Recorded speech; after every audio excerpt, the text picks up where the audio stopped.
Guys, benarkah di sini apabila krisis energi dan pangan di Eropah semakin meruncing dan kita lihat bagaimana rakyat-rakyat yang ada di Eropah kini mula mogok untuk minta dinaikkan gaji dan upah di atas lonjakan harga energi dan pangan yang meningkat tajam naiknya guys. Jadi bagaimana ceritanya? Ayo kita sama-sama simak video ini. Mari.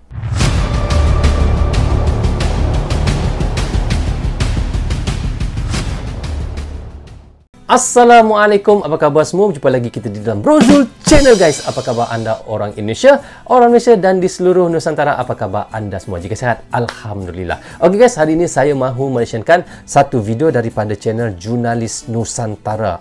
Anda boleh pergi ke channelnya, klik butang subscribe, klik tombol loceng, tanda dukungan anda juga kepada channel Jurnalis Nusantara. Okey, judul yang kita mahu menyaksikan adalah miris jutaan demonstran ngamuk minta Jokowi pimpin Eropah guys. Apa yang saya tahu sedikit tentang yang disampaikan oleh Jurnalis Nusantara ini mengatakan rakyat ataupun warga yang ada di Eropah ini guys sekarang ini memang sangat meruncing, iaitu di atas krisis energi dan pangan di negara mereka dan hingga mereka mahu dinaikkan ataupun meminta dinaikkan gaji dan upah ya, kerana di atas krisis energi dan pangan itu. Apabila krisis energi dan pangan, maka barang-barang itu semua akan melonjak naik harganya guys. Dengan gaji yang sedikit, maka bagaimana mereka untuk mendapatkan ataupun untuk membeli barang keperluan harian mereka? Kita tahu apabila Indonesia menghentikan iaitu nikel ataupun nanti akan dibentikan boksit, maka kita lihat nanti bagaimana di negara-negara Eropah yang memerlukan nikel, boksit dan batu bara, bagaimana mereka untuk menjana smelter-smelter mereka yang ada di negara mereka guys. Jadi apabila smelter mereka yang banyak ditutup atas dihentikan nikel, boksit dan batu bara serta timah tembaga nanti daripada Indonesia, maka pekerja-pekerja mereka juga bisa kehilangan pekerjaan. Bagaimana nanti dengan krisis energi dan pangan, lagilah menambahkan mereka bertambah kelabakan rakyat mereka dan kemungkinan besar banyak smelter-smelter mereka yang akan gulung tikar. Itulah yang terjadi kepada Eropah. Itu yang ditakutkan oleh Eropah apabila Indonesia menghentikan nikel, boksit, biji timah dan tembaga serta batu bara guys. Itu yang ditakutkan oleh Eropah. Dan disebab itulah banyak di negara-negara Eropah yang meminta Indonesia untuk mencabut semula, iaitu menghentikan ekspor di Eropah itu. Mereka sangat bingung, mereka sangat runsing. Tetapi bagi Bapak Presiden Jokowi,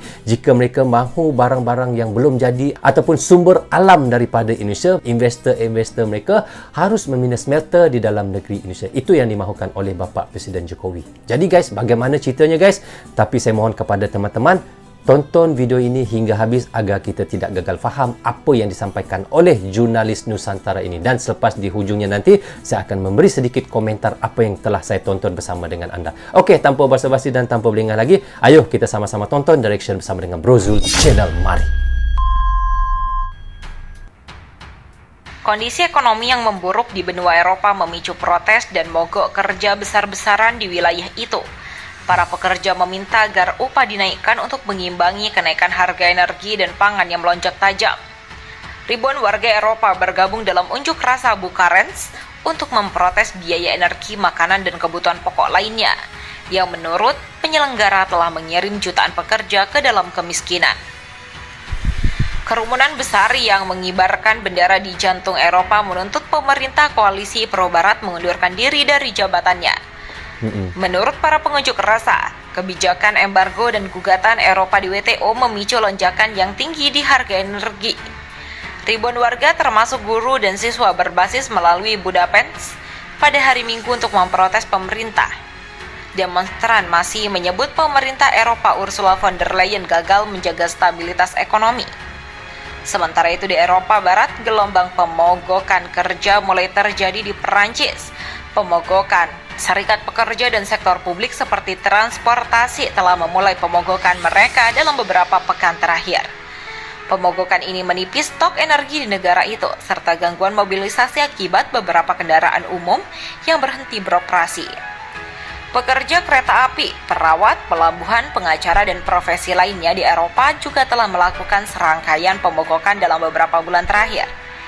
Mereka menuntut kenaikan gaji dan sesuai dengan inflasi yang berjalan pada level tertinggi 4 dekade sebesar 10,1%. Tidak ada perbaikan cepat untuk krisis energi dan jika ada, inflasi sepertinya akan lebih buruk pada tahun depan daripada tahun ini. Begitulah ujarnya, dikutip Euronews dilansir CNBC. Pada Senin 30 Januari 2023, itu berarti hubungan antara tekanan ekonomi dan opini populer tentang gugatan Uni Eropa di WTO akan benar-benar diuji tambahnya. Sejauh ini, Inggris menjadi negara Eropa pertama yang mengalami perubahan kepemimpinan negara akibat inflasi yang tinggi. Setelah 45 hari menjabat, Perdana Menteri PM Liz Truss menyatakan mundur dari jabatannya. Setelah mengaku ia tak mampu membawa mandat rakyat untuk menyelesaikan persoalan ekonomi yang membelit Inggris. Rencana stimulus ekonomi Truss yang gagal, yang melibatkan pemotongan pajak besar-besaran dan bantuan puluhan miliar pound untuk tagihan energi rumah tangga dan bisnis, tanpa rencana yang jelas untuk membayarnya. Memberikan gambaran terkait persoalan yang dihadapi pemerintah, mereka memiliki sedikit ruang untuk bermanuver sejauh ini. Anugerah keselamatan telah ringan. Dari Desember biasanya di Eropa, yang berarti lebih sedikit permintaan jelas Saltfeld lagi. Namun kita berakhir dengan gangguan tak terduga pada pasokan Uni Eropa musim dingin ini. Maka Anda tahu, kita mungkin akan melihat peningkatan lebih jauh dalam kerusuhan sipil risiko dan ketidakstabilan pemerintah, begitulah tuturnya. Ribuan warga Eropa bergabung dalam unjuk rasa Bukarest untuk memprotes biaya energi, makanan, dan kebutuhan pokok lainnya, yang menurut penyelenggara telah mengirim jutaan pekerja ke dalam kemiskinan. Kerumunan besar yang mengibarkan bendera di jantung Eropa menuntut pemerintah koalisi pro-barat mengundurkan diri dari jabatannya. Menurut para pengunjuk rasa, kebijakan embargo dan gugatan Eropa di WTO memicu lonjakan yang tinggi di harga energi. Ribuan warga termasuk guru dan siswa berbasis melalui Budapest pada hari Minggu untuk memprotes pemerintah. Demonstran masih menyebut pemerintah Eropa Ursula von der Leyen gagal menjaga stabilitas ekonomi.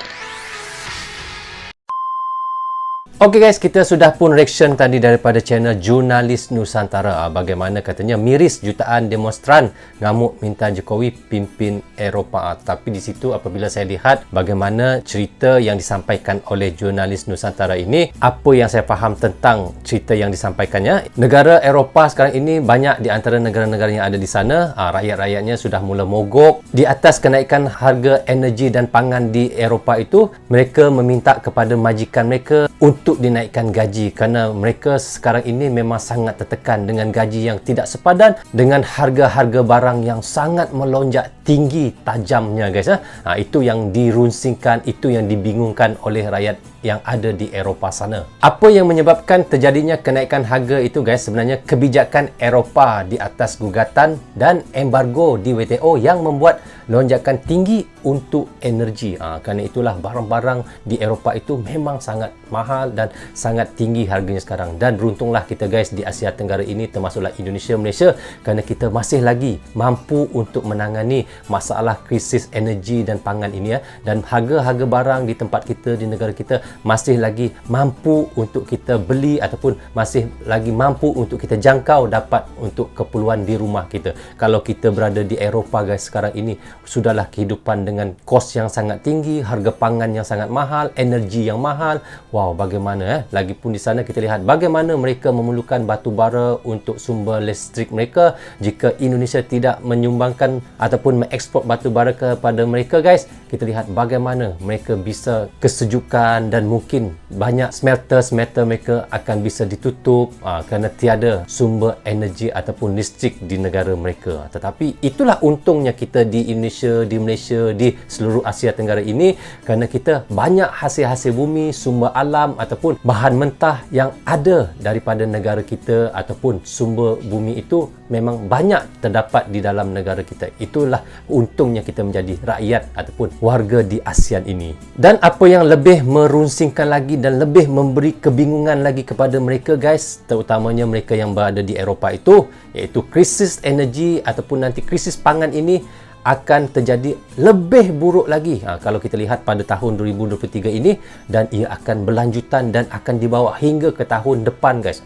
Itulah buruknya krisis yang akan terjadi di negara Eropah nanti. So okay guys, rasanya sampai di sini saja untuk reaction kali ini. Semoga manfaat untuk saya menonton dan mereaction, dan manfaat juga untuk teman-teman yang sentiasa mendukung Brozul Channel. Tanpa dukungan anda, tanpa tontonan anda, tiadalah Brozul Channel di dalam YouTube ini. Bagi anda yang suka dengan cara saya reaction, anda boleh klik butang subscribe dan klik tombol loceng, tanda dukungan anda kepada saya. Maaf andainya ada tersilap kata dan tersilap cakap kepada anda semua. Assalamualaikum, goodbye, bye-bye.